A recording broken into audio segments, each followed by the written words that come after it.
이동섭 변호사입니다. 존경하는 문형배 헌법재판소장 권한대행님 그리고 재판관님들, 현직 대통령에 대한 탄핵 심판을 연일 심리하시는 등 과중한 업무 속에서도 이 사건에 대해서 변론 기회를 주신 재판관님들께 진심으로 감사와 경의를 표합니다. 권한쟁의 본안에 관하여 피청구인의 답변 요지를 말씀드리기에 앞서서 간략히 한 말씀만 드리겠습니다. 주지하시는 것처럼 이 사건은 24년 12월 27일 당시 대통령 권한대행이던 한덕수 국무총리가 국회 추천 헌재 재판관 후보자 3명의 임명을 보류한다는 이유로 정구인이 국무총리까지 탄핵소추함으로써 비롯된 것입니다. 한덕수 국무총리에 대한 탄핵소추로 인해 대통령 권한대행을 맡게 된 피청구인은 24년 12월 31일 여야 합의를 통한 헌재 재판관 임명 관행을 강조한 전임 대통령 권한대행의 원칙을 존중해서 여야 간 합의가 있었던 조한창, 정계선 재판관 후보자를 재판관으로 즉시 임명하고 나머지 한 분은 여야 합의가 확인되는 대로 임명하겠다고 발표하였습니다. 피청구인은 청구인이 주장하는 것처럼 청구인이 선출한 마은혁 재판관 후보자 임명을 거부한 것이 아니라 여야 합의가 확인되는 대로 임명하겠다고 임명을 보류한 것뿐입니다. 그런데도 청구인은 피청구인이 마은혁 재판관 후보자를 임명하지 아니한 조치가 헌법 및 헌재법에 따라 부여된 청구인의 헌재재판관 선출권, 헌법재판소 구성에 참여할 권한, 또 구인의 재판관으로부터 탄핵심판과 권한쟁의 심판을 공정하게 받을 권한을 침해하였다고 주장하면서 피청구인의 위 조치가 있은 날로부터 불과 3일 후에 이 사건 심판을 청구했습니다. 그런데 재판관님들께서 주지하시다시피 청구인은 지난 24년 10월 17일 이종석 헌법재판소장님과 이영진, 김기영 재판관님이 퇴임할 때까지 헌법 111조 3항에 따른 헌재 재판관 후보자를 선출하지 않는 등 오래 기간 동안 헌법에 규정된 청구인의 권한이자 의무를 방기하였습니다. 청구인청은 마땅히 해야 할 헌법상 의무를 이행하지 아니함으로써 헌재가 2개월 이상 6인의 재판관 체제라는 미정유의 사태를 겪게 되었습니다. 다행히도 재판관님들께서 심판 정족수에 관한 헌재법 23조 1항에 대한 가처분 결정을 인용하셔서 재판관 6인 체제에서 심리는 할 수 있게 되었습니다만은 헌재가 탄핵 심판 등 중요한 결정까지 할 수 있는지에 대한 논란이 있어 온 것이 사실입니다. 그렇기에 헌재 소장을 비롯한 재판관 3분의 퇴임 전에 헌법 111조 3항에 따른 헌법상의 권한이자 의무를 방기한 것은 바로 청구인 본인입니다. 이러한 청구인이 피청구인의 이 사건 마은혁 재판관 후보자 임명 보류 조치를 들어 청구인의 권한이 침해되었다고 주장할 수 있는지 스스로 뒤돌아보아야 할 것입니다. 이와 같이 헌법상의 업무를 방기하던 청구인은 24년 12월 14일 대통령에 대한 탄핵소추가 가결되자 서둘러 재판관 후보자 3분을 선출하였습니다.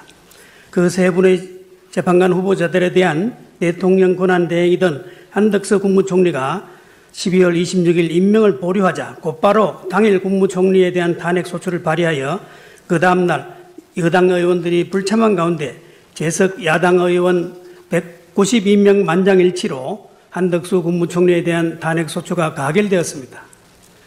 그 시점부터 대통령 권한대행이 된 피청구인은 국회가 선출한 3인의 재판관을 임명하지 않으면 또다시 탄핵소추하겠다는 야당의 강한 압박 속에서 정부와 여당 각계의 의견을 들은 다음 여야 간의 합의가 있었다고 인정되던 여당 추천 1인 조한창 재판관, 야당 추천 1인 정계선 재판관을 헌재 재판관으로 즉시 임명하고 나머지 한 분은 여야 합의가 확인되는 대로 임명하겠다고 밝힌 것인 뿐이고 청구인은 주장하는 것처럼 피청구인이 국회가 선출한 마은혁 재판관의 임명을 거부한 것이 결코 아닙니다. 헌재가 구인의 재판관 체제로 구성되어 운영되어야 한다는 점에 대해서 이견을 제기하는 사람은 아무도 없을 것입니다. 문제는 청구인이 재판관 후보자를 선출한 그 시기입니다. 청구인은 24년 12월 14일 대통령을 탄핵소추하고 난 이후인 12월 26일에 이르렀어야 3분 재판관 후보자를 여당의 참여 없이 야당 단독으로 선출하였습니다. 그러나 이 사건은 외견상으로는 정부인인 국회가 자신의 권한이 침해당했음을 이유로 정부인의 권한 유무 및 범위에 관하여 헌재 확인을 구하고 있지만 그 실질은 국회가 선출한 마흔역 재판관 후보자를 헌재 재판관으로 임명하여 충원하고자 함입니다. 그런데 누구도 자기 사건에서 재판관이 될 수 없다는 법원은 본래 절차적 측면에서 재판관에 대한 재척 기피 등과 관련해서 논의된 비성문 규범의 하나입니다.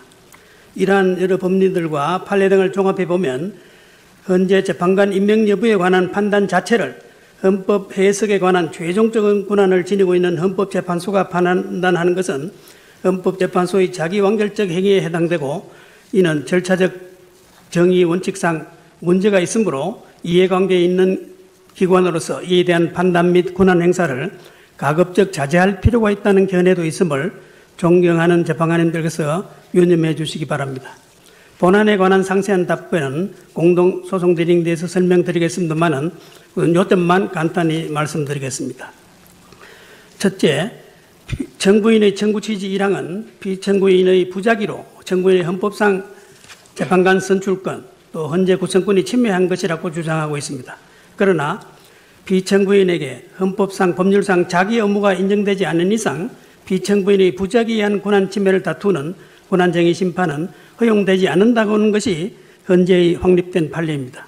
그런데 헌법 111조 2항 3항의 규정에 의해서 대통령에게 헌재 재판관 전원을 임명할 권한이 존재한 이상 정부인 주장과 같이 국회의 재판관 선출권을 종국적이고 장설적 형성적 인사권이라고 할 수 없으므로 국회가 선출한 재판관 후보자를 헌재 재판관으로 임명해야 할 헌법상 법률상 자기 의무가 있다고 볼 수는 없습니다.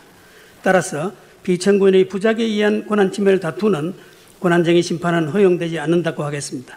더구나 정부인은 24년 12월 26일 420회 국회 임시회 본회의에서 헌법재판소 재판관 3인에 대한 선출을 의안으로 제출하여 마흔역, 정계선, 조한창 재판관 후보자를 선출하여 헌법상 규정된 선출권을 행사하였으므로 피청구인이 정부인의 헌재 재판관 선출권을 침해했던 주장은 그 자체로 이유 없습니다. 둘째로 우리 헌법은 114조에서 중앙선거관리위원회의 경우 국회와 대법원장 못 1위는 대통령의 별도 임명행위 없이 선출과 지명으로 구성한다고 규정하고 있은 반해서 헌법 111조는 구인의 재판관 전원에 대해서 대통령이 임명권을 보유하고 있음을 분명하게 규정하고 있으므로 비록 정부인이 헌재 재판관으로 마흔역을 선출하였다고 하더라도 대통령이 임명하지 않는 이상 헌재 재판관 지위를 취득할 수 없음이 분명합니다. 따라서 마흔역이 헌재 재판관의 지위에 있음을 확인한다고 교하는 주의적 청구 취지 또한 부적법하다 하겠습니다. 마지막으로 헌재 2009라 12 결정에 따르면 헌법재판소법 66조는 헌법재판소가 피청구인이나 제3자에 대해서 적극적으로 의무를 부과할 권한은 부여하지 하고 있지 않고 부작위에 의한 심판정을 인용하는 결정을 할 때 그 결정 취지에 따른 처분 의무가 있음을 규정할 뿐이다. 따라서 헌재가 권한의 전부 및 범위에 관한 판단을 하면서 피청구인이나 제3자에게 직접 어떠한 자기 의무를 부과할 수는 없다고 판시하고 있습니다. 따라서 피청구인은 정구인이 재판관으로 선출한 마흔역을 즉시 임명하여야 한다는 예비적 청구는 권한쟁의 심판의 확인적 성격을 넘어 적극적인 자기 의무의 이행을 구하는 것이므로 부적법하다고 하겠습니다. 이어서 청구인의 청구 이유에 대한 구체적 답변을 공동소송 대리인께서 변론하시겠습니다.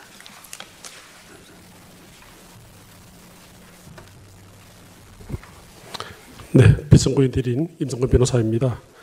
먼저 변론 기회를 주신 문영배 헌법재판소장님, 권한대행님과 재판관님들께 깊이 감사드립니다. 답변 제출했기 때문에 간략히 요즘만 말씀드리겠습니다. 먼저 청구치 1항에 대한 답변입니다. 청구인이 당초 이 사건 청구서에서 청구치 1항을 위헌 확인을 구하다가 청구치 원인 변경 신청에서 해서 헌법재판소 재판관 선출권 및 재판소 구성권을 침해했다고 이렇게 청구 취지를 변경했습니다.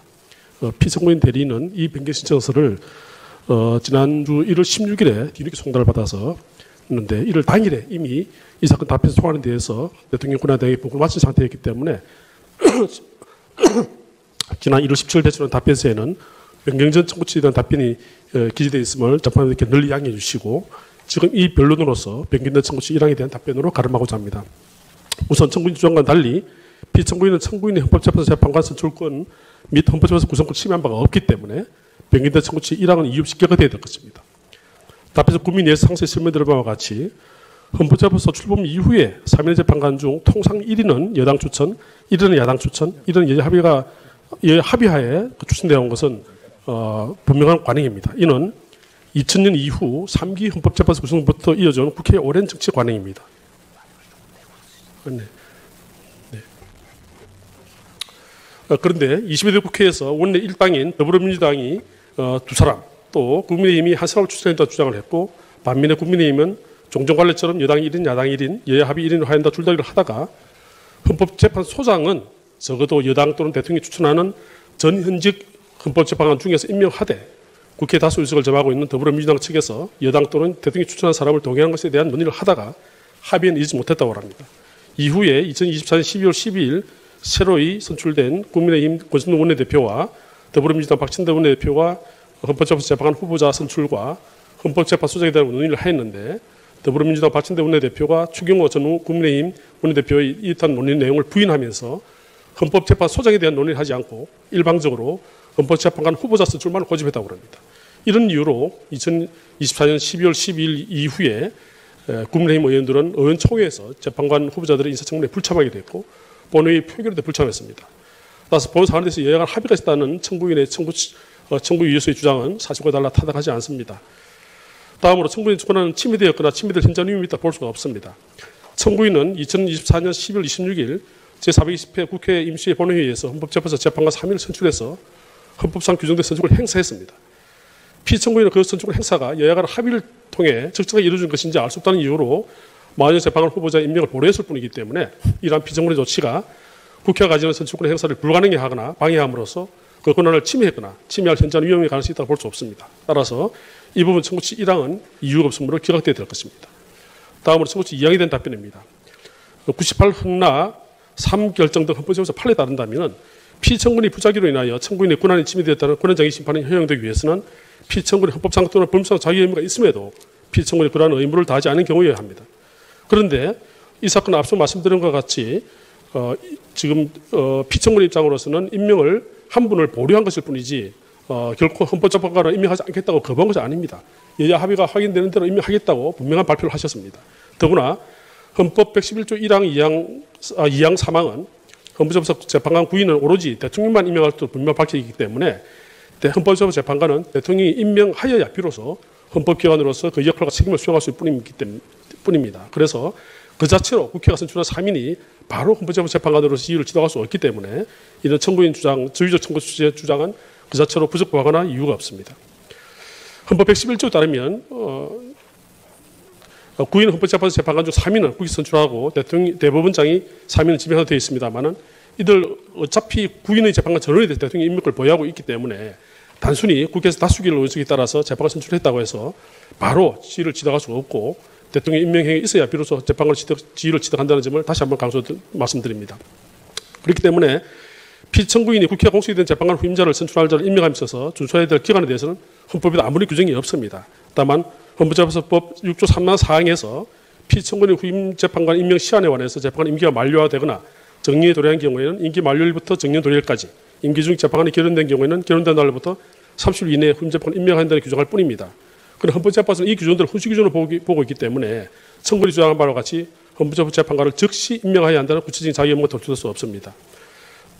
지금 청구인이 헌법재판소 2014년 4월 24일자 2012 헌마 2위 결정을 인용하고 있습니다만 이는 국회가 선출해야 임명된 재판관 중 공식이 발생한 경우에 국회가 구체적 자기 의무를 부담한다는 것이지 국회가 선출한 재판관을 대통령이 임명해야 될 구체적인 자기 의무를 부담한다고 판단한 것이 아닙니다. 따라서 이 부분은 이유 없이 기각되어야 될 것입니다. 마지막으로 청구치 2의 나항에서 피청구인은 청구인이 2024년 10월 26일 헌법재판소 재판관을 선출한 마흔역을 즉시 임명해야 한다는 결정을 구하고 있습니다. 그러나 조금 전에 공동소신들에게 설명드린 2009 헌라 12 판례에서 파시한 바와 같이 헌법재판소의 권한쟁의에 대한 결정은 피청구인의 권한인지 유무와 그 범위에 관해 내리는 결정으로 기본적으로 확인 결정의 성격을 가지기 때문에 적극적인 이행령을 할 수 없다고 봐야 됩니다. 이와 같은 이유로 이 부분 권한쟁의 심판 청구는 각하 또는 기각되어야 될 것입니다. 경청해 주셔서 감사합니다. 네, 피청구인 마무리 변론하십시오.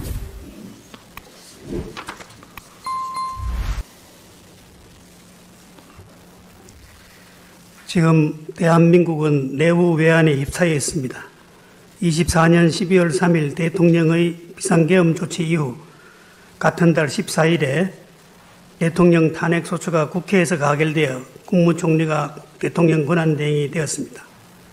그런데 청구인은 같은 달 27일 대통령 권한대행인 국무총리가 청구인이 선출한 헌재 재판관 임명을 보류한다는 이유로 국무총리에 대한 탄핵소추마저 가결함으로써 그 이후 부총리 겸 기재부 장관인 피청구인이 대통령 권한대행으로서 1인 2역 3역의 과중한 임무를 수행하면서 우리나라 행정부를 이끌고 있습니다.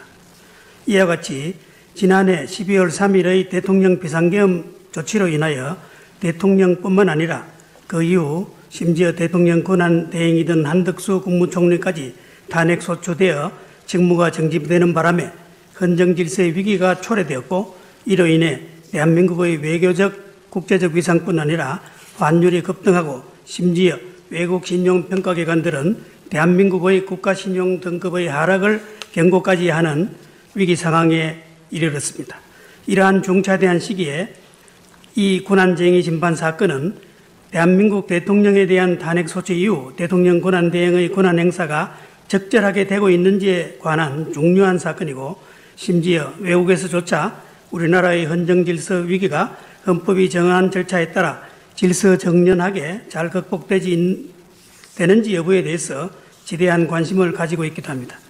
이와 같이 이 사건 권한쟁의 심판의 결론은 대단히 중요하고 그 결과 여하에 따라 또 다른 정치적 논란, 이로 인한 사회경제적 혼란과 비용을 얼마나 더 치러야 할지 참으로 걱정이 아닐 수 없습니다. 존경하는 문영배 헌법재판소장 권한대행님을 비롯한 재판관님들께서 우리 사회의 현자로서 국내의 정치 상황을 안정화시켜 주시고 나아가 국제적으로도 우리나라가 헌법재판소의 현명한 결정에 따라 헌정질서가 회복되어 간다는 인식을 할 수 있도록 현명한 판단을 해 주시기 간곡히 바랍니다. 변론 과정에서 여러 가지 법리 주장이 있습니다만 한 가지만 덧붙이겠습니다. 청구인은 국회의 재판관 선출권이 장설적, 형성적 인사권이고 대통령이 국회가 선출한 헌법재판관을 임명하는 것이 형식적, 요식적 행위라고 주장합니다만 이는 우리 헌법 111조의 명문의 규정에도 반하므로 성문헌법의 문헌적 한계를 뛰어넘는 해석은 허용되지 않을 뿐만 아니라 현재 재판관 임명에 관한 외국의 입법례에 비춰보더라도 타당하지 않습니다. 다시 한번 충실한 심리를 해주시고 변론 기회를 주신 재판관님들께 감사드리고 부디 이 사건에 대한 헌재의 현명한 결정을 통해서 다시는 정쟁이나 이념 대립으로 점철된 나라가 되지 않고 우리 헌정질서가 회복되고 우리나라의 국제적 위상이 제고될 수 있기를 간절히 바랍니다. 감사합니다.